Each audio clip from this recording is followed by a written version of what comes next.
नारायणः परो व्यक्तात् अण्डमव्यक्तसम्भवम्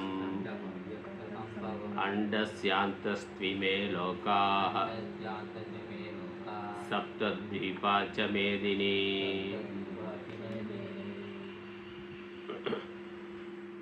ஸ்ரீமத் பகவத்கீதை 3வது அத்தியாயம் 11வது ஸ்லோகம். தேவான் பாவயதானேன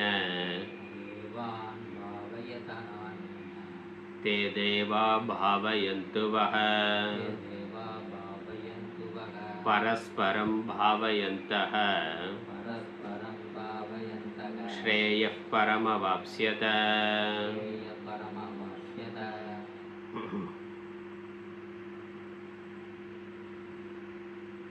கர்மயோகம் பற்றி பார்த்து கொண்டிருக்கிறோம்.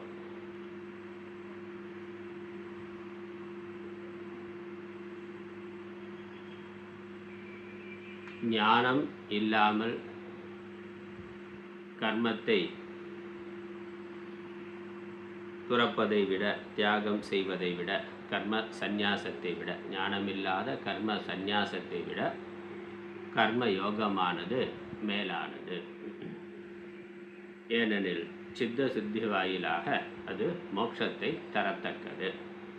கேவல கர்ம சந்நியாசம், ஞானம் இல்லாத, பக்குவம் இல்லாத கர்ம சந்நியாசமானது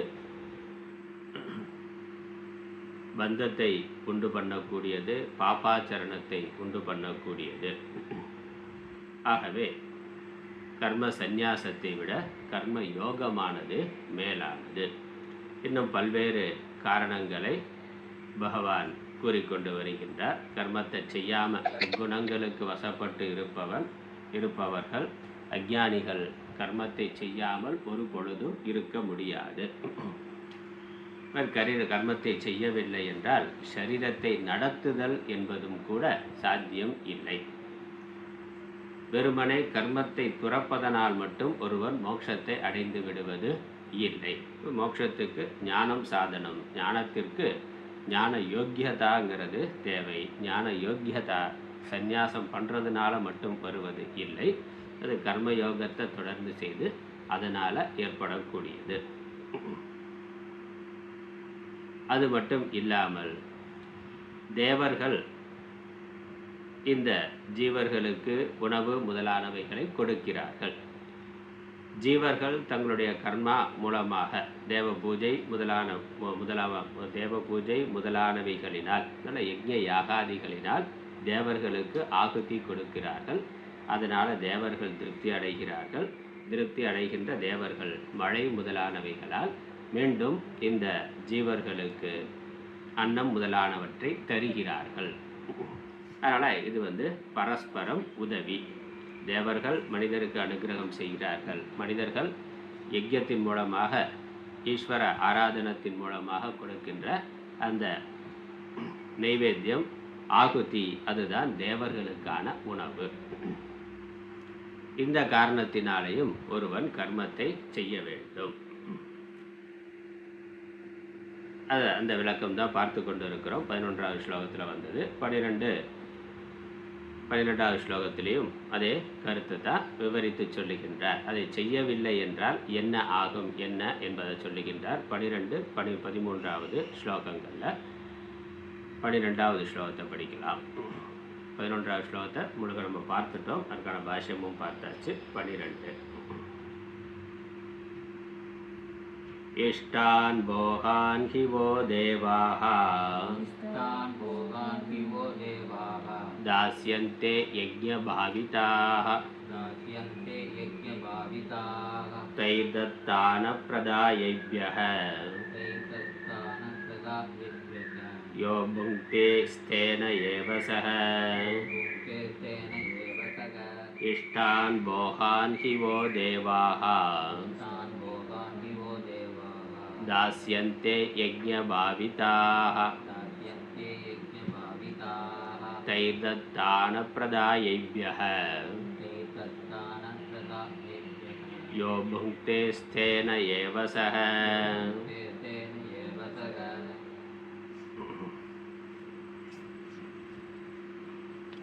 அதற்கான பதார்த்தம் யஜ்ஞபாவிதாக தேவாக இஷ்டான் போகான் தாஸ்யந்தே தைஹி தத்தான் ஏப்யஹ அப்ரதாய யஹ புங்க்தே சஹ ஸ்தேன ஏவ. யஜ்ஞபாவிதாக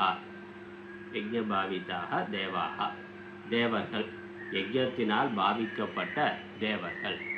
வேதத்தில் பல்வேறு விதமான ஈஸ்வர ஆராதனம் பூஜைகள் சொல்லப்பட்டு இருக்கின்றது. அதை ஸ்ரத்தையுடைய ஜீவர்கள் செய்கின்றார்கள். அவ்வாறு ஜீவர்களால் பூஜிக்கப்பட்ட, யஜ்ஞத்தின் வாயிலாக பூஜிக்கப்பட்ட தேவர்கள், வழிபடப்பட்ட தேவர்கள், ஆராதிக்கப்பட்ட தேவர்கள். வக இஷ்டான் போகான் தாஸ்யந்தே. அதனால் அந்த பூஜையினால் அவர்கள் திருப்தி அடைகிறார்கள். அவர்கள் நமக்கு அனுகிரகம் செய்கிறார்கள். அவர்கள் திருப்தி அடைகிற பொழுது நமக்கு தேவையானதை, அவர்களுக்கு தேவையான நாம் கொடுக்கிற பொழுது நமக்கு தேவையானதை அவர்கள் கொடுக்கிறார்கள். வகனா உங்களுக்கு என்ற அர்த்தம். இஷ்டான் போகான் தாஸ்யந்தே, உங்களுக்கு இஷ்டமான போகங்களை கொடுப்பார்கள். என்னெல்லாம் தேவையோ நமக்கு, உணவு முதலானவைகள் எதெல்லாம் நம்ம விரும்புகிறோமோ அதற்கான தேவதைகள் திருப்தி அடைகின்ற பொழுது அதை நமக்கு அனுகிரகம் செய்கின்றன, கொடுப்பார்கள். நம்ம கொடுத்தா அவர்கள் கொடுப்பார்கள். தைஹி தத்தான் ஏப்யஹ அப்ரதாய, அந்த தேவதைகளினாலே கொடுக்கப்படும் அவைகளை இந்த தேவதைகளின் பொருட்டு கொடுக்காமல், அவன் கொடுக்கிறான் வாங்கிக்கிறா மட்டும் செய்கிறோம், திரும்ப நாம கொடுக்கவில்லை என்றார். வேணா பகவான் நமக்கு கொடுத்து கொண்டே இருக்கின்றார். ஆனால் நாம் திரும்பி அதை செய்ய வேண்டும். நம்ம கேட்காமலே முதல்ல கிடைக்கின்றது, அப்புறம் கிடைத்ததுக்கு நன்றி செலுத்தும் விதமாக நாம் திரும்ப கொடுக்கணும். ஏற்கனவே முன்னோர்கள் நிறைய மரங்கள் வைத்திருக்கிறார்கள். அதிலிருந்து நாம் அறுவடை பண்ணுறோம், பழங்களை எடுக்கிறோம், சாப்பிட்றோம்னா நம்ம சாப்பிட்டுட்டு அதோட போயிட்டால் போதுமான, திரும்ப அடுத்த தலைமுறைக்கு நாம் மரம் செடி கொடிகளை வைக்கணும். வைத்தா தான் அடுத்த தலைமுறைக்கு அது கிடைக்கும். அதனால் ஏற்கனவே இருக்கிறத இயற்கை வளங்கள் நம்ம முன்னோர்கள் செய்து வைத்தது இருக்குது. நிறைய பேர் பூஜைகள் செய்திருக்கிறார்கள். அதனுடைய பலனாக மழை பெய்கின்றது. மழை தான் வந்துட்டுருக்கே, அப்புறம் நான் ஏன் செய்யணும்னா அது ஏற்கனவே பெரியோர்கள் செய்ததனுடைய விளைவு நமக்கு கிடைச்சிருக்கு. இப்போ நாம் செய்தால் தான் அடுத்த தலைமுறைக்கு அது கிடைக்கும். ஒரு கதை சொல்லுவாங்க. ஒரு பாலைவனத்தில் ஒருத்தன் போய் கொண்டு இருக்கிறான். போகிற எங்கேயுமே தண்ணீர் இல்லை, ரொம்ப தாகமாக இருக்குது. ஒரே ஒரு இடத்துல மட்டும் ஒரு சின்ன ஒரு போர் இருக்குது, ஒரு போர்வெல் இருக்குது. அடித்தா தண்ணி வரும், தண்ணி அடித்தா தண்ணி வரணும், அப்படி இருக்குது. அதற்கு பக்கத்தில் ஒரு டப்பாவில் ஒரு வாளியில் தண்ணீர் இருந்ததா. அதற்கும் பக்கத்தில் ஒரு போர்டு வச்சுருக்கிறான். என்னென்னா, இந்த அப்படியே அடித்தா தண்ணி வராது, அடித்தா காற்று தான் வரும். அப்போ தண்ணீர் இழுக்கிறதுக்கு முதல்ல கொஞ்சம் தண்ணீர் விடணும்.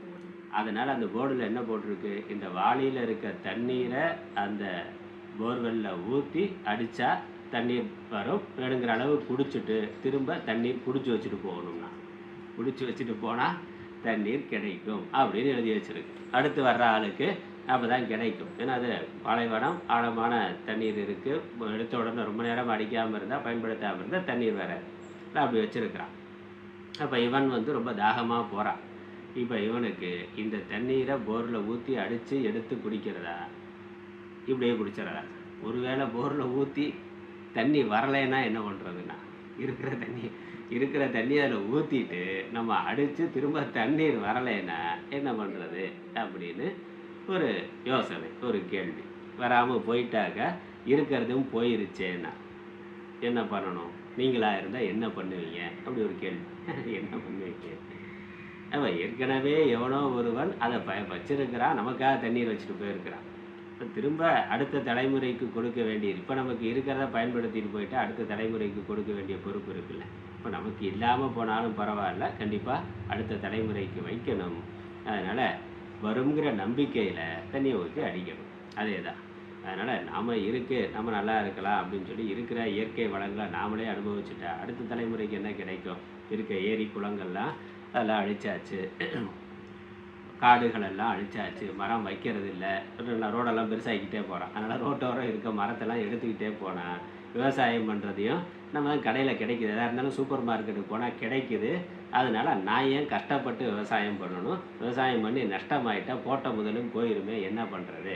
அதுக்கு ஈஸியாக கடையில் வாங்கிக்கலாமேன்னு எல்லோரும் நினச்சா அரிசி இப்படி வரும். அதனால் இதுதான் இயற்கை விதி. அதனால் கொடுத்தா கிடைக்கும். ஆனால் அப்படி ஒருவன் கொடுக்கவில்லை என்றால், அதனால் இந்த தேவதைகளின் பொருட்டு அந்த தேவதைகளினாலே கொடுக்கப்படும் அவைகளை அன்னாதிகளை ஏற்கனவே பெரியவர்கள் செய்த பூஜை, அவர்களுடைய அனுஷ்டானம், அதனுடைய பலன் நல்லார் ஒருவர் உளரேல் அவர் பொருட்டு எல்லோருக்கும் பெய்யும் மழைனா.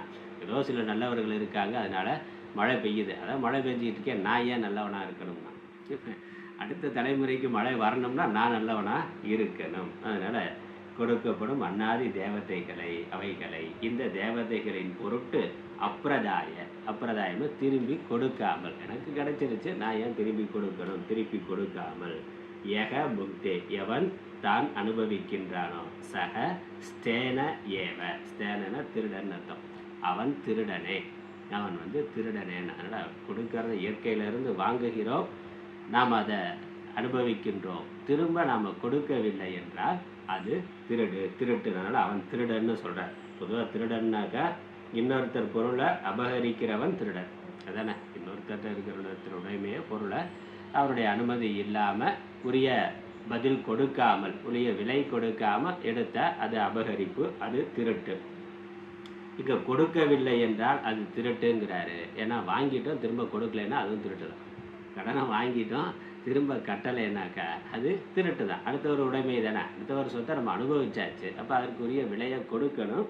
கொடுக்கலைன்னா அடுத்தவருடைய உழைப்பை திருடுகிறோம், அடுத்தவர்களுடைய சொத்தை நம்ம திருடுகிறோம். அதனால் அவன் திருடனே, தான் மட்டும். ஆனால் அடுத்த பாட்டில் என்ன சொல்ல போகிறார் அடுத்த ஸ்லோகத்தில், அதனால் தான் மட்டும் அனுபவிப்பவன் திருடனே. இப்போ திரும்பி கொடுக்க வேண்டிய கடமை இருக்கின்றது. அதனால் இதை செய்யறதுனால நமக்கு நன்மை வருது என்பது ஒரு பக்கம். தேவ யஜ்ஞம் முதலான பஞ்சமகா யஜ்ஞத்தை செய்யறதுனால நம்ம பாப்பம் போகுது, நன்மை ஏற்படும், அதற்காக செய்யணுங்கிறது இது வரைக்கும் சொல்லப்பட்டது. அதனால் செஞ்சால் பாப்பம்லாம் போகும், நன்மை ஏற்படும் அப்படின்னு. இங்கே என்ன சொல்கிறார், நீ செய்ய வேண்டியது கடமை. ஏன்னா வாங்கிட்டோம், அதனால தான் இதுக்கு ரிணம்னு சொல்கிறது உண்டு. பொதுவாக ரிணம்னா கடன். இந்த தேவ ரிணம் பித்ரு ரிணம்னே சொல்லுவாங்க. யஜ்ஞம்னு சொல்கிறது ஒன்று, யஜ்ஞம்னா வழிபாடு, அதற்கு பதில் தேவ ரிணம் பித்ரு ரிணம்னே சொல்லப்படும். ரிணம்னா கடன். அப்போ கடன் தான் என்னது, ஏற்கனவே வாங்கிட்டோம், இஎம்ஐயில் வாங்குற மாதிரி. இப்போ லோன் வாங்குறதுனாக்கா, கடையில் பேங்க்கில் லோன் வாங்குறதுனாக்கா நம்ம போய் நகையை வைக்கிறோம், அதற்கு சமமான பணத்தை நமக்கு கொடுக்குறோம், அதோட குறைவாக கொடுப்பான். ஆனால் அதற்கு நம்ம ஒரு பொருளை கொடுத்து பணத்தை வாங்குகிறோம். இப்போ திரும்ப பணத்தை திரும்ப கொடுத்தா பொருள் கிடைக்கும், இல்லைன்னா இல்லை. அது பொதுவாக லோன். இந்த இஎம்ஐயில் வாங்கிறது என்ன தானே, அது லோனா பிளானான்னு கேள்வி கேட்குறான். இஎம்ஐயில் வாங்குறது அது ஒரு லோனா இல்லாமல் என்ன, இது ஒரு பிளான், இஎம்ஐ பிளான். என்னது, என்ன நம்ம எதுவும் கொடுக்கலையே, திரும்ப எதுவும் கொடுக்கல, நீ பொருளை வாங்கிக்கலாம், ₹1 கொடுத்து பொருளை எடுத்துகிட்டு வந்துடலாம். இல்லை 0% இஎம்ஐனா, முதல்ல ஒரு பைசா கூட கொடுக்க வேண்டியதில்லை, இல்லை குறைந்தபட்சம் ₹1 முதல் டியூ மட்டும் கட்டிட்டு பொருளை எடுத்துகிட்டு வந்துடலாம்னா, அப்போ ஈடாக நாம் எதுவுமே கொடுக்கலை, பொருளை மட்டும் வாங்குகிறோம்னா, வாங்கிட்டு அப்புறம் திரும்ப கொடுக்கணுமா வேண்டாமா, கொடுக்கலைன்னா அது திருட்டு தான். அது திருட்டு தான். எதுவும் அதுக்கு ஒப்பாக சமமாக இன்னொன்று கொடுக்காம, இப்போ நகையை அடகு வைக்கிறோம், பணம் வாங்குகிறோம், நம்மளால் திரும்ப கட்ட முடியலை அப்படின்னாக்கா அதுக்கான மதிப்பு அவன்கிட்ட இருக்குது, அவன் அதை விற்று அந்த பணத்தை எடுத்துக்குவான். அது ஒரு நியாயமான கொடுக்கல் வாங்கல். நமக்கு அவசர தேவைக்கு வேறு வழியில் வாங்குகிறோம், அதற்கு ஒரு வட்டி கட்டுறோம். ஆனால் பொருள் பைசா எதுவுமே கொடுக்காம பொருளை எடுத்துகிட்டு வந்துட்டு திரும்ப பணம் கொடுக்காமல் இருந்தால் அது திருட்டு தான். அவன் நம்மள்கிட்ட இஎம்ஐ கொடுக்குறேன்னு வேறு விதமாக திருடுறான், அது வேறு. அவன் அதற்கு வட்டி எதுவும் இல்லைன்னு சொன்னாலும் வேறு பல விதங்களில் அதுக்கான வட்டியையும் சேர்த்து வாங்கிக்கிறான், பொருளை கொடுத்து வட்டி வாங்கிக்கிறான். அது ஒரு லோன் தான், திரும்ப கொடுக்கணும். அதே மாதிரி பகவான் இங்கே இயற்கை நமக்கு கொடுக்கின்றது, தேவதைகள் கொடுக்கிறார்கள், நாம் அதை வாங்குகிறோம், அனுபவிக்கிறோம், எந்த பதிலும் கொடுக்கவில்லை என்றால் அது திருட்டு. சொல்கிறார், பாஷ்யம் படிக்கலாம். இஷ்டான் அபிப்ரேதான் போகான் ஹிவோ யுஷ்மப்யம் தேவாஹ தாஸ்யந்தே விதரிஷ்யந்தி स्त्री पशु पुत्रादीन् यज्ञभाविताः यज्ञैः वर्धिताः तोषिताः इत्यर्थः। तैः देवैः दत्तान् भोगान् अप्रदाय अदत्वा आनिर्ण्यम्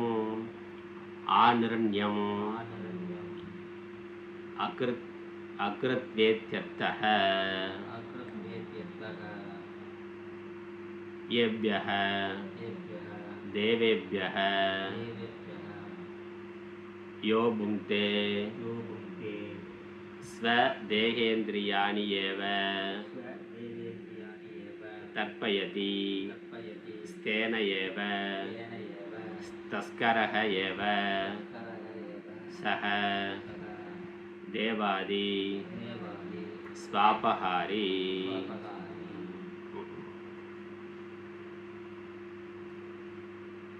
इष्टान इष्टांगिற வார்த்தை முதல் வார்த்தை. இஷ்டான்னாக்கா அபிப்ரேட்டான்.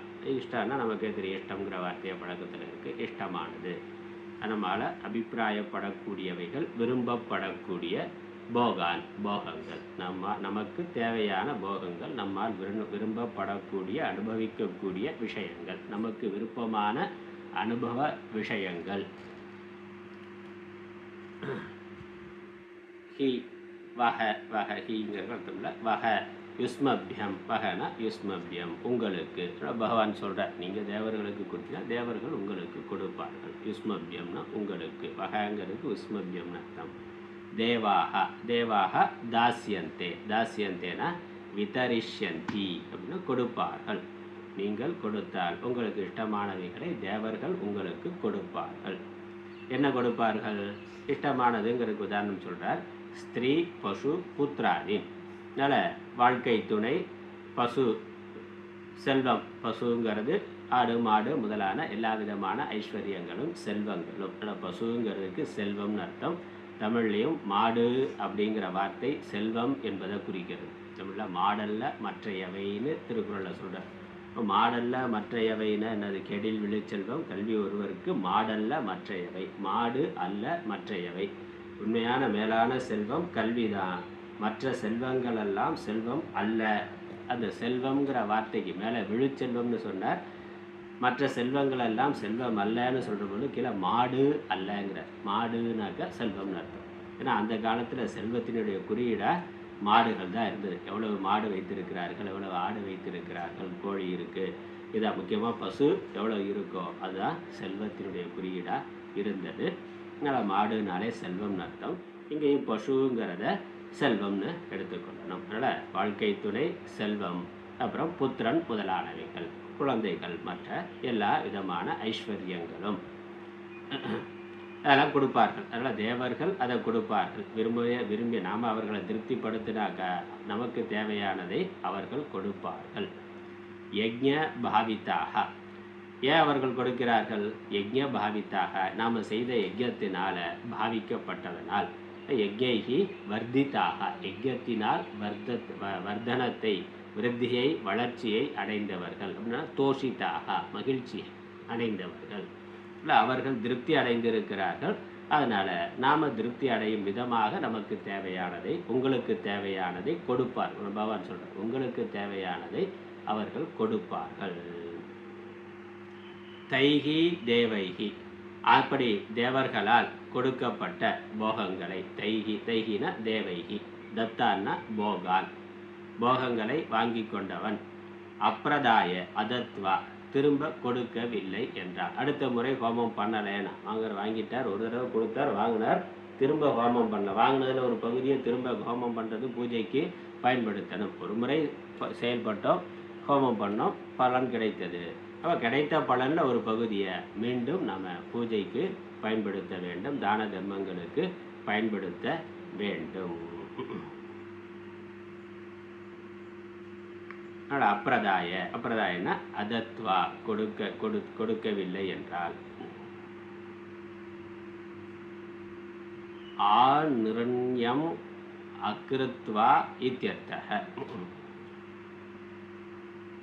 ரிணம் அப்படின்னா ரிணம் அப்படின்னா கடன்.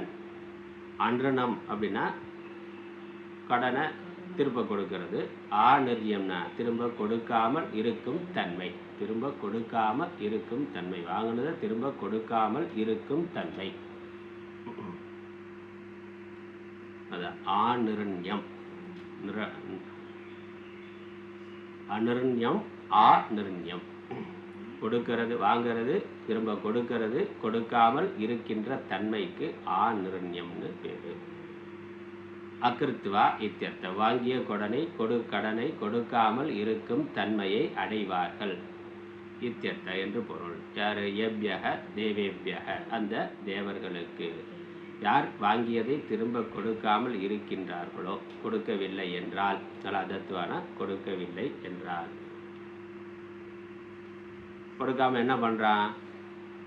யோ புங்தே யக புங்தே, யார் அனுபவிக்கின்றார்களோ, யார் தானே அனுபவிக்கிறார்களோ, வாங்கினதை திரும்ப கொடுக்காம அவன் அனுபவித்து கொண்டு இருக்கிறானோ, ஸ்வதேக இந்திரியாணி ஏவ தர்ப்பயதி, அவன் என்ன பண்றான்? தன்னுடைய தேகம், தன்னுடைய உடம்புல இருக்கக்கூடிய இந்திரியங்கள், அவைகளை மட்டும் திருப்தி செய்கின்றான். தர்ப்பயதினா திருப்திப்படுத்துகிறான். இப்போ தானாக அனுபவிக்கிறான்னு அர்த்தம். அவ்வளோதான். விதவிதமாக வாங்கி எல்லாம் இஎம்ஐல வாங்கி போட்டு எல்லாத்தையும் அனுபவிக்கிறார். அப்புறம் பேங்க்லேருந்து வந்து கேட்டார்னாக்கா திரும்ப கொடுக்கறது இல்லை. அப்படி கொடுக்காம போய்விடுகிறவன்.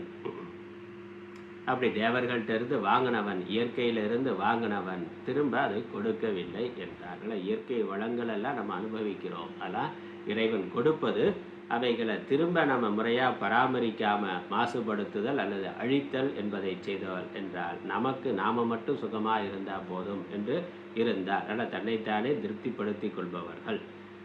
ஸ்தேன ஏவ தஸ்கரக ஏவ, திருடர்களே, அவர்கள் திருடர்களே.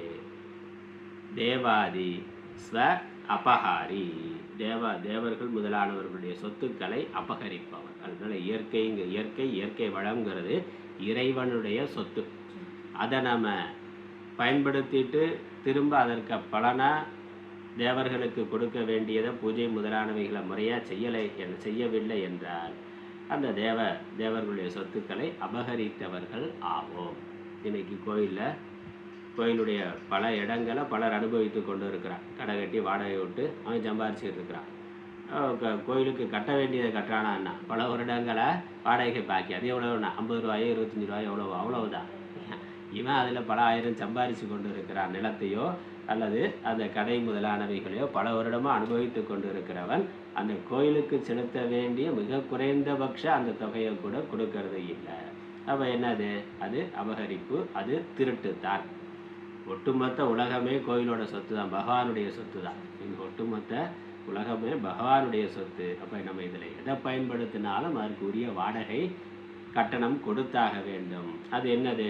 பூஜை பண்ணுறதா, அவர்களுக்கு நிவேதனம் பண்ணுறதா, நைவேத்தியம் பண்ணுறது தான் திரும்ப கொடுத்தல் ஆகும். அப்படி கொடுக்கவில்லை என்றால் அது அவர்களுடைய இறைவனுடைய சொத்தை அபகரித்தது ஆகும். தேவர்கள் முதலானவர்களுடைய சொத்தை அபகரித்தது ஆகும். தேவாதினாக்கா இந்த பஞ்சமகா யஜ்ஞ தேவர்கள். பஞ்சமகா யஜ்ஞம்னா தேவ யஜ்ஞம், பித்ரு யஜ்ஞம், மனுஷ யஜ்ஞம்னு சொல்கிறோமே, அதற்கு தேவதைகள் இருக்குது. அந்த தேவதைகளுடைய சொத்தை நாம் அபகரித்ததாக ஆகும். அதனால் அவன் திருடனே, அபகரிப்பவனே. அதனால் என்ன வரும்? திரும்ப தேவயஜ்ஞம் முதலானவைகளை முறையாக செய்கிறதுனால என்ன பலன் வரும்? செய்யவில்லை என்றால் என்ன கேடு வருங்கிறத அடுத்த ஸ்லோகத்தில் சொல்கிறார். அதுக்கு முன்னாடி நம்ம தமிழில் இருக்கிறதுடைய தமிழ் அர்த்தம் பார்த்துருவோம். சுந்தராஜ சர்மாவுடைய தமிழ் அர்த்தத்தை பார்த்துருவோம். 12வது ஸ்லோகத்துக்கான முகவுரை. பக்கம் என்னது? 103 12வது ஸ்லோகம். அன்றியும்னாக்கா பரஸ்பரம் பாவயந்தகன்னு போன ஸ்லோகத்தில் சொன்னார். அது மட்டும் இல்லை. பரஸ்பரம் நாம் தேவர்களுக்கு கொடுக்கறதுனால தேவர்கள் நமக்கு கொடுக்கிறார்கள் என்பது மட்டும் இல்லை. அவ்வாறு கொடுக்காமல் போனால் அது திருட்டு ஆகும். அதுதான் அன்றியும் அப்படிங்கிற வார்த்தை. பொழிப்புரை. தேவர்கள் யாகங்களால் விருத்தி அடைவிக்க பெற்றவர்களாய் உங்களுக்கு வேண்டிய போகங்களை கொடுப்பார்கள் அன்றோம். நீங்கள் பூஜை பண்ணி திருப்தி பண்ணா அதனால் மகிழ்ச்சி அடைந்து உங்களுக்கு வேண்டியவைகளை அவர்கள் கொடுப்பார்கள். அவர்கள் கொடுத்தவற்றை இவர்களுக்கு கொடுக்காமல் எவன் அனுபவிக்கின்றானோ, தேவர்களுக்கு கொடுத்ததை மற்ற தேவ யஜ்யம், அப்புறம் பித்திருக்களுக்கு கொடுக்கறது, மற்ற மனிதர்களுக்கு கொடுக்கறது, மற்ற உயிர்களுக்கு கொடுக்கறதுன்னு இந்த பஞ்சமகா யஜ்யமாக எவன் செய்யவில்லையோ, அதனால் தேவர்களுக்கு கொடுக்கறதுனா நேரடியாக தேவ பூஜை பண்ணுறது, நைவேத்தியம் பண்ணுறதுங்கிறது மட்டும் இல்லை, மற்ற உயிர்களுக்கு எல்லா பஞ்சமகா யஜ்யம் எல்லாத்தையுமே சேர்த்துக்கொள்ளணும். பித்திருக்களுக்கு பண்ணுறது, மற்ற மனிதர்களுக்கு பண்ணுறது, மற்ற உயிரினங்களுக்கு பண்ணுறது, அப்புறம் ரிஷி யஜ்யம்ங்கிற வேத அத்தியனம் பண்ணுறது எல்லாமே. அதனால் இவர்களுக்கு நான் எல்லோருக்கும் மற்ற யார் யாருக்கெல்லாம் எதை கொடுக்கணுமோ அதெல்லாம் கொடுக்கவில்லை என்றார். ஏன்னா எல்லாமே தேவ பூஜை தான்.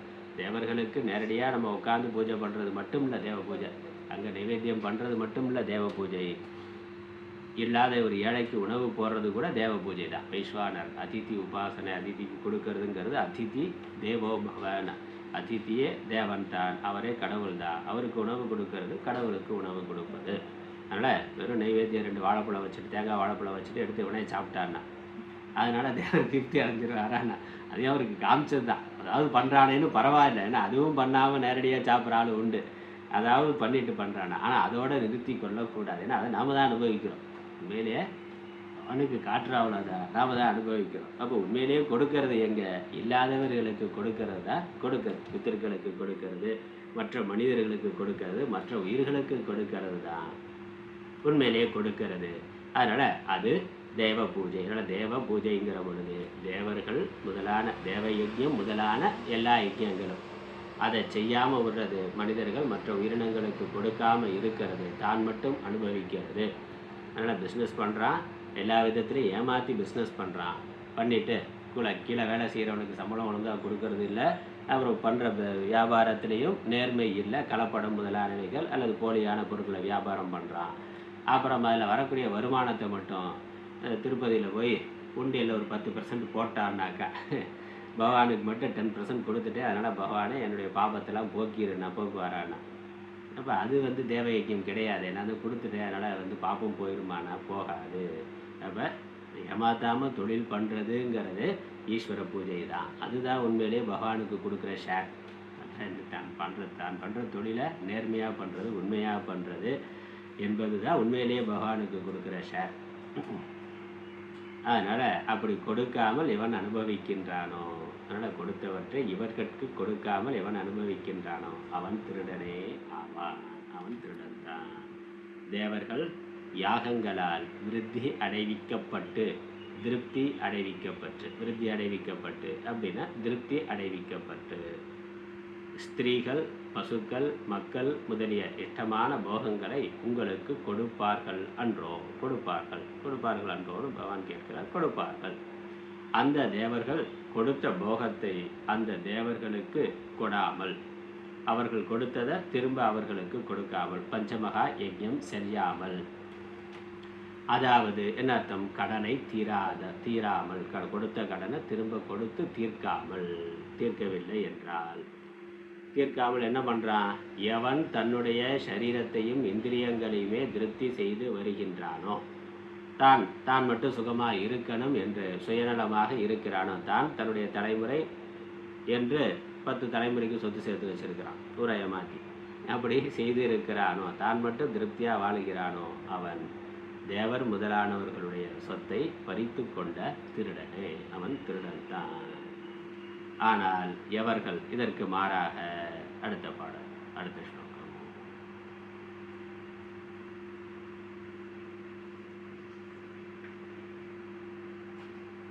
ये पुनः यज्ञशिष्टाशिनः सन्तः मुच्यन्ते सर्वकिल्बिषैः मुञ्चते ते त्वगं पापाः ये पचन्त्यात्मकारणात् यज्ञशिष्टाशिनः सन्तः मुच्यन्ते सर्वकिल्बिषैः भुञ्चते ते त्वगं पापाः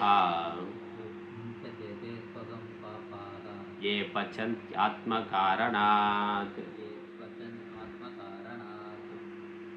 यज्ञशिष्ट अशिनः सन्तः सर्वकिल्बिषैः मुच्यन्ते. இது ஒரு வாக்கியம். இரண்டாவது வாக்கியம் ये आत्मकारणात् पचन्ति ते पापाः अगं तु भुञ्चते யஜ்ஞசிஷ்ட அசினக சந்தக. யஜ்ஞசிஷ்டம் என்றால் யஜ்ஞத்தில் யஜ்ஞம் நைவேத்தியம் பண்ண பிறகு மிதமாக என்ன இருக்கோ அது பிரசாதம். அதனால் யஜ்ஞசிஷ்டம்னா பிரசாதம் என்று அர்த்தம். யஜ்ஞத்தில் மீதமாக இருக்கிறது. அப்போ பூஜை பண்ண பிறகு ஆகுதி கொடுத்த பிறகு தானம் முதலானவைகள் எல்லாம் கொடுத்த பிறகு எஞ்சி இருக்கோ அதுக்கு யஜ்ஞசிஷ்டம்னு பேர். அசினகனா அதை உண்பவன், பிரசாதத்தை மட்டும் உண்பவன். எங்கே யஜ்ஞங்கிறது தேவ யஜ்ஞம் முதலான எல்லா பஞ்சமகா யஜ்ஞம் எல்லாத்தையும் குறிக்கிறது. பித்திருக்களுக்கு கொடுக்கறது, ரிஷி கிரணம், ரிஷி யஜ்ஞம், அப்புறம் மனுஷ யஜ்ஞம், பூத யஜ்ஞம் என்று பஞ்சமகா யஜ்ஞத்தையும் செய்த பிறகு எஞ்சி எது இருக்கின்றதோ அதை தனக்கென்று எடுத்துக்கொள்பவன், அதை தான் உண்பவன், அனுபவிப்பவன். ஆனால் சந்தகனா சத்துக்கள், சாதுக்கள். சர்வ கில்பிஷைகி முச்சியந்தே, எல்லா பாப்பங்களிலிருந்தும் அவர்கள் விடுபடுகிறார்கள். கில்பிஷம்னா பாப்பம்னு அர்த்தம். அந்த பாப்பம் பஞ்சபக பாப்பம். அதனால் பஞ்சமகா யஜ்யம்னு சொல்லியிருக்கிறது எதுனா, ஏன்னா பஞ்சவிதமான பாப்பங்கள் நமக்கு வருகின்றன. 5 விதமான தவிர்க்க முடியாமல், அதுக்கு மேலே நம்ம நிறையா பண்ணுறோம், ஆனால் தவிர்க்க முடியாமல் 5 விதமான பாப்பமும் நம்மளுடைய அன்றாட செயல்பாடுகளில் நமக்கு கிடைக்கின்றது, வருகின்றது. அந்த பாப்பங்களிலிருந்தெல்லாம் அவர்கள் விடுபடுகிறார்கள். யார் இந்த பஞ்சமகா யஜ்ஞத்தை செய்து எஞ்சியதை பிரசாதமாக எடுத்துக்கொள்கிறார்களோ.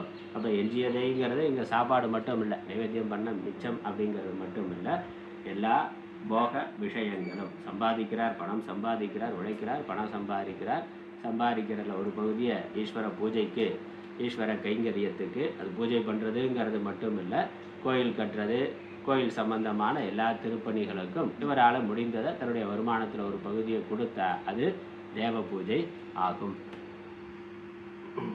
அதே மாதிரி பித்திருக்களுக்கு பண்ண வேண்டிய தர்ப்பணம் முதலானவை, அதில் என்ன பண்ணணுமோ அதற்கு எவ்வளவு செலவு பண்ணணுமோ அதை கஞ்சத்தனம் இல்லாமல் செலவு பண்ணுறது.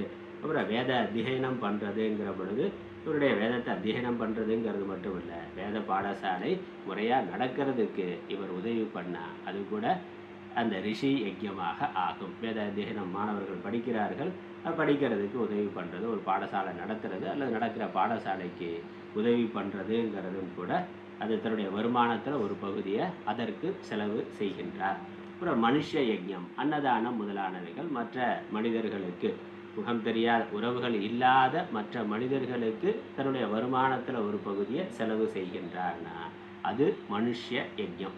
இது மாதிரி பூத யஜ்யம், மற்ற உயிரினங்களுக்கு ஆடு மாடு இவைகளை வளர்க்கிறது, அதற்கு உணவு கொடுக்கறது, அல்லது வளர்க்கிற கோசாலை வைத்திருக்கிற இடத்துல அதற்கு தானம் பண்ணுறது என்று செய்யக்கூடியது. அதனால் இப்படி தன்னுடைய வருமானத்தை 5ஆக பிரித்து இந்த பஞ்சமகா யஜ்யம் செய்த போக மிச்சம் எவ்வளவு இருக்கோ அது தனக்கு. அதனால் 100%, 10% கொடுத்தாலும் 50% இவருக்கு மிச்சம் இருக்கும். அதை எடுத்துக்கொண்டா அது யஜ்ஞசிஷ்டம். அந்த பணம் தான் சுகமாக தன்னுடைய வீடு வாசல் மனைவி மக்கள் அதற்கு பயன்படுத்தினா அதான் யஜ்ஞ சிஷ்டம். யஜ்ஞத்தில் மிச்சமாக இருக்கக்கூடிய செல்வம். அதை அப்படி ஒருவர் யார் வாழுகிறார்களோ, யார் பயன்படுத்துகிறார்களோ, அவர்கள் யார் எவ்வாறு எஞ்சியதை அனுபவிக்கிறார்களோ, அதனால் அவர்கள் எல்லா பாப்பங்களிலிருந்தும் விடுபடுகிறார்கள். மாறாக அதற்கு ஏ ஆத்ம காரணாத் பச்சந்தி, யார் ஒருவன் ஆத்ம காரணத்தால் தனக்காகவே பச்சந்தி சமையல் செய்கின்றானோ. அப்படின்னா என்னது, சமையல் பண்ணி இவராக சாப்பிடுவார், அதுவெல்லாம் பூட்டிட்டு இவராக சாப்பிடுவார்னா வேறு யாருக்கு அதித்திக்கோ இல்லாதவர்களுக்கோ காக்காய்க்கு கூட சோறு வைக்க மாட்டான்னா.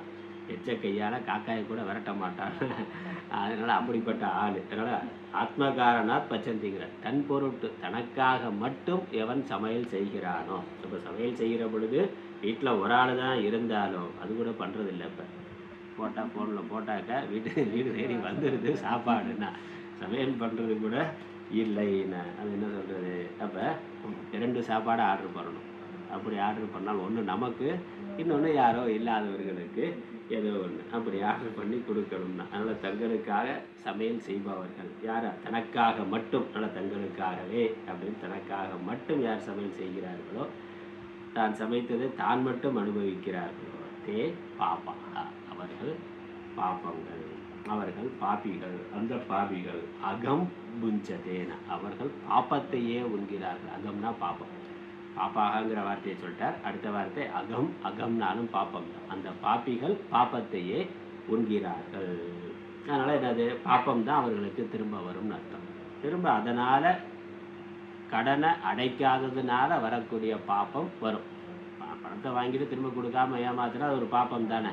அப்போ அதனால் என்ன தண்டனை, என்ன பாப்பம் வருமோ அந்த பாப்பம் இந்த பஞ்சமகா யஜ்யத்தை செய்யலைன்னா ஒருவனுக்கு வரும். அப்போ பாப்பம் வந்தால் அவன் துன்பத்தை அனுபவிப்பான், துன்பத்தில் இருப்பான். அதனால் இந்த யஜ்யத்தை செய்யறதுனால, பஞ்சமகா யஜ்யம் பண்ணுறதுனால எல்லா பாப்பங்களும் நிவர்த்தி ஆகும். செய்யவில்லை என்றால் பாப்பம் வரும். அதுக்கான பாஷ்யம். தேவயஜ்ஞாதி நிர்வர்த்திய தத் சிஷ்ட தத் சிஷ்டம் அசனம் அமிர்தாக்கியம் அசித்தும் சீலம் ஏஷாம் தே யஜ்ஞசிஷ்டாசினः சந்தः உச்யந்தே சர்வகில்பிஷைः சர்வைः பாபைः சல்யாதி பஞ்சசூனாக்யைः பிரமாதகிருத ஹிம்சாதி ஜனித ஹிம்சாதி ஜனிதைஹி ச அன்யைஹி தத்யதா குட்டனி பேஷணி சுள்ளி உதகும்பி ச மார்ஜனி பஞ்சசூனா கிருஹஸ்தஸ்ய தாபிஹி ஸ்வர்கம் ந கச்சதி ये तो आत्मंबराः भुञ्जते ते त्वगं पापं स्वयमपि पापाः ये पचन्ति पाकं निर्वर्तयन्ति आत्मकारणात् आत्महेतोः.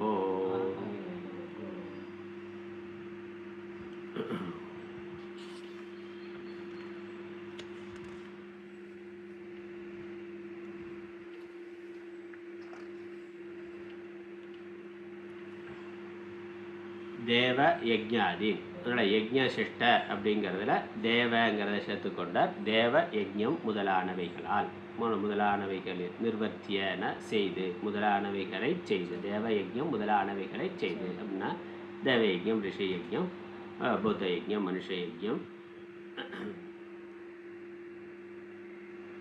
பித்ரு யஜ்ஞம் என்ற பஞ்சமகா யஜ்ஞங்களை செய்து. அதனால் தேவ யஜ்ஞம்ங்கிறது இந்த பூஜை பண்ணுறது மட்டும் இல்லை, ஏற்கனவே பார்த்தோம். ஈஸ்வர நம்ம செய்கின்ற எல்லா செயல்களுமே ஈஸ்வர ஆராதனம் தான், ஈஸ்வர பூஜை தான். அவ்வாறு நினைத்து செய்கின்ற பொழுது, செய்த பிறகு தத் சிஷ்டம் அசனம், அதை மிச்சமாக இருக்கிறத உணவாக எடுத்துக்கொள்ளுதல். அது என்ன சொல்கிறார்? அமிர்தம் ஆக்கியம் அசித்தும் சீலம் ஏஷாம் தே யஜ்ஞசிஷ்ட அசினக.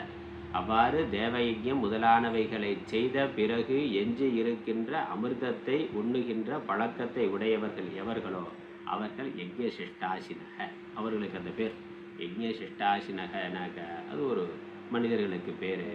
யார் அவர்கள்னா, யார் எப்பொழுதும் நித்தியமாக பஞ்சமகா யஜ்யத்தை பண்ணிட்டு பிறகு எஞ்சி இருக்கிறத அமிர்தமாக, அதனால் அமிர்தாக்கியம்னா அமிர்தம் என்று சொல்லப்படுகின்ற அந்த யஜ்ஞசிஷ்டத்தை தனக்கு உணவாக எடுத்துக்கொள்ளுகிறார்களோ, அதனால் என்ன மிச்சமாக இருக்கோ அது அமிர்தமாக நினைத்து எடுத்துக்கொள்ளுகிறார்கள். அப்புறம் அது இவர்களுக்கு அமிர்தத்துவத்தை தரத்தக்கது. அமிர்தத்துவம்னா தேவலோக்கம் முதலான உயர்ந்த லோக்கங்களை தரத்தக்கது, உயர்ந்த சுகங்களை தரத்தக்கது. அந்த பழக்கம் யாருக்கு இருக்கிறதோ அவர்களுக்கு யஜ்ஞசிஷ்ட அசினகன்னு பேர். சந்தக, சந்தகனா சத்துக்கள், சாதுக்கள், அவ்வாறு இருப்பவர்கள். முச்சியந்தே சர்வ கில்பிஷைகி, எல்லா பாப்பங்களிலிருந்தும் விடுபடுகிறார்கள். அது கில்பிஷம்னா பாப்பம் என்னங்கிறத மனுஸ்மிருதியிலிருந்து மேற்கோள் காட்டி ஆச்சாரியர் சொல்லுகின்றார். சர்வைகி பாப்பைகி, சர்வ பாப்பங்களிலிருந்தும் முச்சியந்தே விடுபடுகிறார்கள். என்னது? சல்யாதி, சல்யாதி பஞ்ச சோனாக்கியைகி பிரமாத கிருத ஹிம்சாதி ஜனிதைகி ச அந்நேகி. பஞ்சசூனா அப்படின்னு பேர். பஞ்சசூனா என்னங்கிறது தத்யதான்னு மனுஸ்மிருதியிலிருந்து மேற்கொண்டு காட்டியிருக்கிறார். குட்டனி, பேஷனி, சுள்ளி, உதகும்பி ச மார்ஜனி. அதாவது நம்ம வீட்டு வேலை செய்கிற பொழுது ஏற்படுகின்ற சின்ன சின்ன பாப்பங்கள்.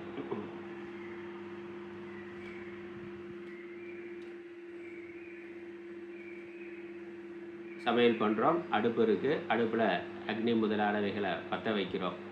இப்போ எல்லாம் கேஸ் ஸ்டவ் இருக்குது, இண்டக்ஷன் இருக்குது, அதுலேயும் இருக்குது. அது இல்லாமல் அந்த காலத்தில் விறகு அடுப்புனா, அப்போ அந்த விறகுல கரையான் முதலானவை இருக்கும், எறும்பு முதலானவை இருக்கும், சின்ன சின்ன கண்ணுக்கு தெரியாத சின்ன சின்ன பூச்சிகள் இருக்கும். கண்ணுக்கு தெரியறதா இருக்கும், தெரியாததா இருக்கும். அது நம்ம ஒன்றும் பண்ண முடியாது. விறகு போடுற பொழுது அதுக்குள்ளே அதெல்லாம் ஏதோ சின்ன சின்ன நுண்கிருமிகள் இருக்கலாம், அது எரிஞ்சு போகுது. இப்போ அதனால் ஒரு கிருமியை, ஒரு உயிரினத்தை கொள்கிற பாப்பமானது வருகின்றது ஒன்று. அப்புறம் அந்த காலத்தில் அம்மிக்கல், ஆட்டுக்கல்ல ஆட்டுற பொழுது, அரைக்கிற பொழுது, இப்போ தானியங்களை அரைக்கிற பொழுது அரிசி முதலானவைகள் குத்தி எடுக்கிறாங்கல்ல, உரல் உலக்கையை வச்சு குத்தி எடுக்கிறார்கள். அப்புறம் இப்படி அரைக்கிறதுக்குன்னு ஒன்று வச்சுருப்பாங்க. அதெல்லாம் அரைச்சி எடுக்கிற பொழுது அதில் சில சின்ன சின்ன கிருமிகள், உயிரினம், சின்ன சின்ன பூச்சிகள்லாம் இருக்கும், அது கொல்லப்படுது. அப்புறம் உதகும்பி, தண்ணீர் எடுத்துகிட்டு வர்ற பொழுது, தண்ணீரில் போய் குளத்தில் போய் தண்ணீர் எடுத்துகிட்டு வராங்க, அதில் எவ்வளவோ சின்ன சின்ன பூச்சிகள்லாம் இருக்குது. தண்ணீரை கொதிக்க வைக்கிறோம், அதில் இருக்கிற நுண்கிருமிகள்லாம் போகுது. அப்படி மார்ஜனின்னு வீட்டில் கூட்டுறது, பெருக்கிறது, அதனால் எறும்பு, கரையா அதெல்லாம் இருக்குது. சிலந்தி பூச்சி, ஒட்டடை அடித்தோம்னாக்கா சிலந்தி இருக்குது. அப்போ அதோட வீட்டை நம்ம பறிச்சிட்டோம்னா வாழ்வாதாரம் போச்சுங்கிறான்ல. வீடை ஏதோ வீட்டில் ஆக்கிரமித்து வீடு கட்டியிருக்கிறான், அதை போய் அரசாங்கமே இடிச்சாக்கா, ஆக்கிரமித்து ஏரிக்கரையில் ஆக்கிரமித்து வீடு கட்டியிருக்க, நதிக்கரையில் ஆக்கிரமித்து வீடு கட்டியிருக்க, அதனால் அதை இடிக்கணும்னு போனான். எங்கள் வாழ்வாதாரம் பாதிக்கப்படுதுன்னா, நதியோட வாழ்வாரத்தை இவன் பாதிச்சுட்டான். அந்த நதியில் இருந்து எவ்வளவோ உயிரினங்கள், நதியை வறண்டு போச்சு, ஆக்கிரமிச்சுக்கிட்டே போனால் நதியே இல்லை, வறண்டு போச்சு, எவ்வளவோ உயிரினங்கள் போச்சு. அப்போ வாழ்வாதாரம் பாதிக்கப்படுதுன்னா நாம் தினசரி இந்த அம்மிக்கல்ல அரைக்கிறது, அடுப்பு பற்ற வைக்கிறது, வீடு கொட்டுறது, இப்படி தண்ணீரில் கொதிக்க வைக்கிறது, இப்படி பஞ்ச விதத்தில் 5 விதங்களில் பல உயிரினங்களுடைய வாழ்வாதாரத்தை அழித்து கொண்டு இருக்கின்றோம். அதுக்கு பஞ்சசூனான்னு பேர். பஞ்சசூனான்னு அதற்கு பேர். பஞ்ச பாப்பங்கள். அந்த பஞ்ச பாப்பங்களில் இருந்து அந்த பஞ்ச பாப்பம் தவிர்க்க முடியாது. அதுக்காக சாப்பிடாமல் இருக்க முடியுமா? சாப்பிட்டு தான் ஆகணும். பஞ்ச பாப்பம் இது செய்கிறது தவிர்க்க குறைந்தபட்சம். இதற்கு மேலே நம்ம ஆடு கோழியை வெட்டி சாப்பிட்றதுங்கிறது அது வேற. ஆனால் சைவமாக இருக்கிறவனே இதெல்லாம் தவிர்க்க முடியாத ஒன்றாக இருக்கின்றது. அப்போ என்ன அரிசி பருப்பு இருந்தால் அதுலேயும் தானே உயிரினம் இருக்குது, அதை ஏன் சாப்பிட்றீங்கன்னு கேட்குறான். மாம்சம் சாப்பிடாதேன்னா, அரிசியும் உயிர் தானே, அதுவும் செடி கொடி தாவரங்களும் உயிர் தானே, அதை ஏன் சாப்பிட்றேன்னா? அப்போ சாப்பிடாமல் எப்படி இருக்கிறது? இருக்க முடியாது. அப்போ என்ன பால் குடிச்சாக்கா, பாலும் மாட்டில் இருந்தானே வருது, அதுவும் அசைவம் தான். அப்போ மாடு சாப்பிட்றது அசைவம்னா பால் குடிக்கிறது அசைவம் தான் அப்படின்னு ஒரு கருத்து. அதனால் அப்படி பார்த்தா சாப்பிடவே முடியாது. அப்போ என்னது? குறைந்தபட்ச ஹிம்சை. நம்ம உயிர் வாழணுங்கிறதுக்காக மற்ற உயிரினங்களை துன்புறுத்தாமல் தவிர்க்க முடியாது எவ்வளவு குறைவாக நான் உணவு எடுத்துக்கொள்கிறனோ, எவ்வளவு குறைவாக மற்ற உயிர்களுக்கு ஹிம்சையை கொடுக்கறத தவிர்க்கிறோம், எவ்வளவு முடிஞ்ச வரைக்கும் அதை தவிர்க்கிறது அப்படின்னு எடுத்துக்கொள்கிறோம். அப்படியும் இந்த பஞ்சமகா யஜ்யமானது வருகின்றது. இந்த பஞ்சமகா பாப்பமானது வருகின்றது, பஞ்சசூனாங்கிறது வருகின்றது. அதற்கு பரிகாரமாக தான் சாஸ்திரம் இந்த பஞ்சமகா யஜ்யங்கிறத சொல்லி இருக்கின்றது.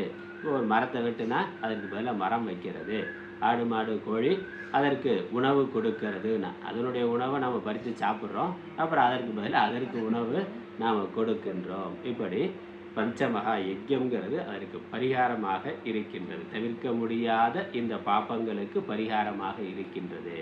அதை செய்யறதுனால அதிலிருந்து வந்த பாப்பங்கள் நீங்குகின்றன. அதனால் அடுத்த ஸ்லோகத்தை சொல்லியிருக்க, தத்யதா குட்டனி பேஷனி சுள்ளி உதகும்பீச்ச மார்ஜனி. குறிப்பு இருக்கு. குட்டனி அப்படின்னாக்கா இந்த ஒரு ஆள் உலக்கையை வச்சு இடிக்கிற பொழுது ஏற்படக்கூடிய சின்ன சின்ன கிருமிகள் பாதிக்கப்படுறது. அதுக்கப்புறம் இந்த தானியங்களை அரைக்கிற பொழுது ஏற்படக்கூடிய சின்ன சின்ன உயிரினங்களுக்கு வரக்கூடிய பாதிப்பு ஹிம்சைக்கு பேஷனின்னு பேர். அதனால் உரல் உடக்கையில் இடிக்கிறதுனால வரக்கூடிய பாப்பத்துக்கு குட்டனின்னு பேர், அரைக்கிற பொழுது வருகின்ற பாப்பத்துக்கு பேஷனின்னு பேர். அப்புறம் சுள்ளி காஷ்டம், இந்த கட்டை மரக்கட்டை சுள்ளி விறகு அதை எரிக்கிற பொழுது வரக்கூடிய பாப்பம் அதுக்கு சுள்ளின்னு பேர். அப்புறம் ஜலம் ஆற்றுல குளத்தில் தண்ணீர் எடுத்துகிட்டு வர பொழுது அதனால் உயிர்களுக்கு வரக்கூடிய பாதிப்புக்கு உதகும்பம்னு பேர். இப்படி மார்ஜனி அப்புறம் கூட்டுற பொழுது பெருக்கிற பொழுது வரக்கூடிய அதில் ஏற்படக்கூடிய பாதிப்பு, வீடு ஒட்டடை அடிக்கிறது இதெல்லாம் பண்ணுறதுனால வரக்கூடிய பாதிப்புக்கு மார்ஜனின்னு பேர். அதனால் மிருகபூமேகே மார்ஜனாதி சமயே ஜாத்தா, மார்ஜனின்னு அதற்கு பேர். இப்படி பஞ்சசூனா யார் சொல்லியிருக்காரு? மனுஸ்மிருதியில் இருக்குது. பஞ்சசூனா கிரகஸ்தஸ்ய தாபிகி ஸ்வர்க்கம் ந கச்சதினா. இந்த பஞ்ச பாப்பங்கள் இருக்கிற பொழுது அவர்களால் சொர்க்கத்தை அடைய முடியாது, அவர்கள் சொர்க்கத்திற்கு செல்வது இல்லை. அப்போ என்ன பண்ணுறது? சொர்க்கத்துக்கு போகணும் நாம், அதுக்காக இங்கே சாப்பிடாமல் இருக்க முடியுமா? அதனால் பரிகாரமாக பஞ்சமகா யஜ்ஞத்தை செய்யுங்கள்னு சாஸ்திரம் சொல்லியிருக்கு. மாறாக ஏது ஆத்மம்பராக புஞ்சதே தே துவகம் பாப்பாக ஸ்வயமபி பாப்பாக. அவர்கள் பாப்பிகளாக ஏற்கனவே பாப்பமாக இருக்கிறதுனால தான் அவனுக்கு இதெல்லாம் செய்யணும்னு தோணலை. ஏற்கனவே செய்த முந்தின ஜென்மங்களில் செய்த பாப்பங்களுடைய விளைவாக அவனுக்கு இப்போ இந்த புண்ணிய காரியங்களை பண்ணணும், பகவானுக்கு பூஜை பண்ணணும், மற்ற உயிரினங்களுக்கு உதவி பண்ணணும் அப்படிங்கிற எண்ணம்லாம் வராமல் நாஸ்திகனாக இருக்கிறான். சாஸ்திரம் சொல்கிற இந்த விஷயங்களை ஸ்ரத்தை இல்லாதவனா, உயிர்கள் மேலே கருணை இல்லாதவனாக நாஸ்திகனாக இருக்கிறான். அதுவே ஒரு பாப்பம்தான். அதனால் ஏற்கனவே அவன் செய்த பாப்பத்தினுடைய விளைவாக தான் இந்த ஸ்ரத்தையின்மைங்கிறது இருக்குது. ஜீவகாருண்யம் இன்மைங்கிறது பாப்பம் இன்மையினால் இருக்குது. அவன் என்ன பண்ணுறான்? அதை செய்யாததுனால அந்த பாப்பத்தினாலேயே அவர்களுக்கு நல்ல புத்தி வரலை. ஆகவே மீண்டும் மீண்டும் பாப்பத்தை செய்கிறார்கள். அதனால் அவன் பண்ணுற காரியமெல்லாம் நாஸ்திகமாக பண்ணக்கூடிய காரியங்கள் எல்லாம், ஸ்ரத்தை இல்லாமல் பண்ணக்கூடிய காரியங்கள் எல்லாம், பிற உயிர்களுக்கு ஹிம்சையை உண்டு பண்ணுவதாக செய்கின்ற எல்லா காரியங்களும் மீண்டும் பாபத்தை உண்டு பண்ணுவதாக இருக்கின்றது. அதனால் ஏ பச்சந்தி பாக்கம் நிர்வர்த்தயந்தி ஆத்ம காரணா ஆத்மஹேத்தோக. தன் பொருட்டு மாத்திரமே, தன் பொருட்டு மாத்திரமே யார் காரியங்களை செய்கிறார்களோ அவர்கள் பாபத்தையே சமைக்கிறார்கள். அந்த பாபிகள் பாபத்தையே சமைக்கிறார்கள். சுந்தராஜி சர்மாவுடைய தமிழ்.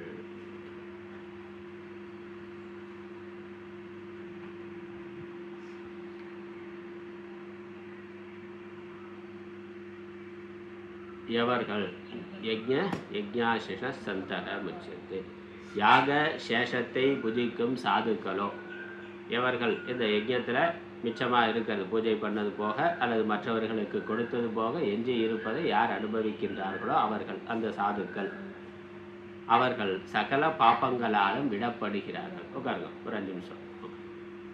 அவர்கள் எல்லா பாபங்களிலிருந்து விடுபடுகிறார்கள். மாறாக தமக்காக எவர்கள் சமைக்கின்றார்களோ, தமக்காக மட்டும் யார் சமைக்கிறார்களோ அந்த பாபிகள் பாபத்தை உண்கிறார்கள். தேவயஜ்ஞம் முதலியவற்றை செய்து முடித்த பின்பு அவற்றின் சேஷமாய்னா மிச்சமாய் அமிர்தம் எனப்படுகின்ற அன்னத்தை, மிச்சமாய் எது இருக்கோ அதே அமிர்தம் எனப்படுகின்ற அன்னத்தை போஜனம் செய்யும் தன்மையுடைய நல்லோர்கள், அவர்களுக்கு யஜ்ஞசிஷ்டாசினக அப்படின்னு பேர். பிராணி ஹிம்சை நேர்ந்திடுகின்ற அடுப்பு முதலிய 5 இடங்களிலும் சமையல் பண்ணுறது முதலான இந்த இடங்களில் பிராணி ஹிம்சை, சின்ன சின்ன நுண்கிருமிகள் பாதிக்கப்படுது. கண்ணுக்கு தெரியாமலும் இருக்குது, தெரிந்தும் இருக்குது. கத்திரிக்காய் வெண்டைக்காய் வெட்டுற பொழுது அதில் புழு இருக்க என்ன பண்ணுறது, அதை எடுத்து போட்டு நம்ம கத்திரிக்காயை சமைச்சு சாப்பிட்டுறோம். அதோட சாப்பாட்டை நாம் பறித்து சாப்பிட்டுறோம். அது கண்ணுக்கு தெரிகிற மாதிரி இருக்கக்கூடிய ஒன்று. அடுப்பு முதலிய 5 இடங்களிலும் உண்டாகின்றனவும் அறியாது நிகழும் தவறினால் நேர்ந்த பிராணி ஹிம்சை முதலியவற்றால் வருகின்றனவுமான எல்லா பாவங்களாலும் விடப்படுகிறார்கள். தமையே தமது உடலையும் இந்திரியங்களையும் வளர்ப்பவராய் தமக்காக சமையல் செய்து கொள்ளும் மற்றவர்களோ தாங்களும் பாவிகளாகி பாப்பத்தை உட்கொள்ளுகிறார்கள். பாவிகளாயிருந்து பாப்பத்தை உட்கொள்ளுகிறார்கள். 5 இடம் என்னங்கிறதுக்கு அந்த மனுஸ்மிருதியிலிருந்து விளக்கம். அடுப்பில் சமையல் பண்ணுற பொழுது வர்றது. அறிவாள் மனை, கத்தி முதலானவைகளை வச்சு வெட்டுற பொழுது வரக்கூடியது. அரைக்கும் எந்திரம், மிக்சி, கிரைண்டரு, அந்த காலத்தில் ஆட்டுக்கல், அம்மிக்கல், இதெல்லாம். அதற்கு கீழே உயிரினம் இருக்கும், அப்புறம் அதற்கு மேலேயும் இருக்கும். தண்ணீர் குடம், தண்ணீர் எடுத்துகிட்டு வர பொழுது வரக்கூடியது. துடைப்பம், கூட்டுதல் முதலானவை. இங்கு நேரும் பாப்பங்கள், அதுக்கு பஞ்சசூனான்னு பேர். பிரம்ம யஜ்யம் முதலிய பஞ்சமகா யஜ்யங்களால் தேய்ந்துவிடும்.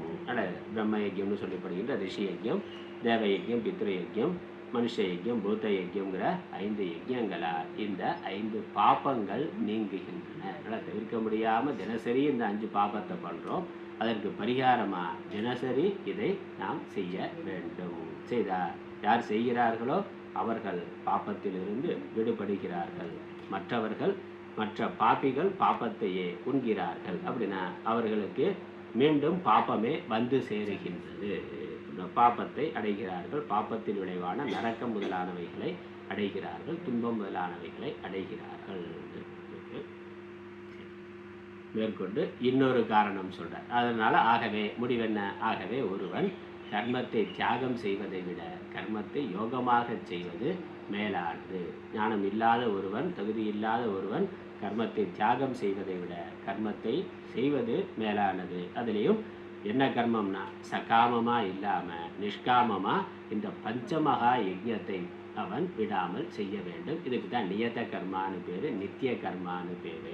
இவைகளை செய்ய வேண்டும். செய்யறதுனால அவன் பாப்பத்திலிருந்து விடுபடுகிறான், புண்ணியத்தை அடைகிறான். இதுவே பிராயஷ்சித்த கர்மா தான். ஆனால் தனியாக ஒரு பிராயஷ்சித்த கர்மா பண்ணணுங்கிறது இல்லை, தனியாக ஒரு காமிய கர்மா பண்ணணுங்கிறது இல்லை. இதுவே பிராயஷ்சித்த கர்மா தான். இந்த பஞ்சமகா யஜ்யத்தை பண்ணுறதே பிராயஷ்சித்த கர்மா தான். பஞ்சமகா யஜ்யத்தை பண்ணுறதே காமிய கர்மா. காமியமாக நமக்கு என்னெல்லாம் கிடைக்குமோ அது அனைத்தையும் தேவர்கள் கொடுப்பார்கள். அதனால் அதுவே காமிய கர்மா தான். இதற்கு மேலே இன்னொரு காரணம் சொல்கிறார். இந்த உலக சக்கரம், உலகம்ங்கிறது ஒரு சுழற்சி. இது தொடர்ந்து நடப்பதற்கும் ஒவ்வொருவனும் அவனுடைய கடமையை ஒழுங்காக செய்யணும்னு காரணம் சொல்கிறார். அதை அடுத்த வகுப்பில் பார்க்கலாம். ஓம் பிரபன்ன பாரிஜாத்தாய தோத்திர வேத்ரைக்கபாணயே ஞானமுத்ராய கிருஷ்ணாய கீதாமிருதே நமः. ஓம் ஈஸ்வரோ குருராத்மேதி முத்துபேத விபாகினே வ்யமவத்யாப்ததேகாய தட்சிணாமூர்த்தயே நமः.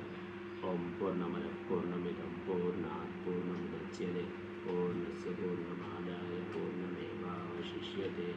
ஓம் சாந்தி சாந்தி சாந்தி. ஹரி ஓம்.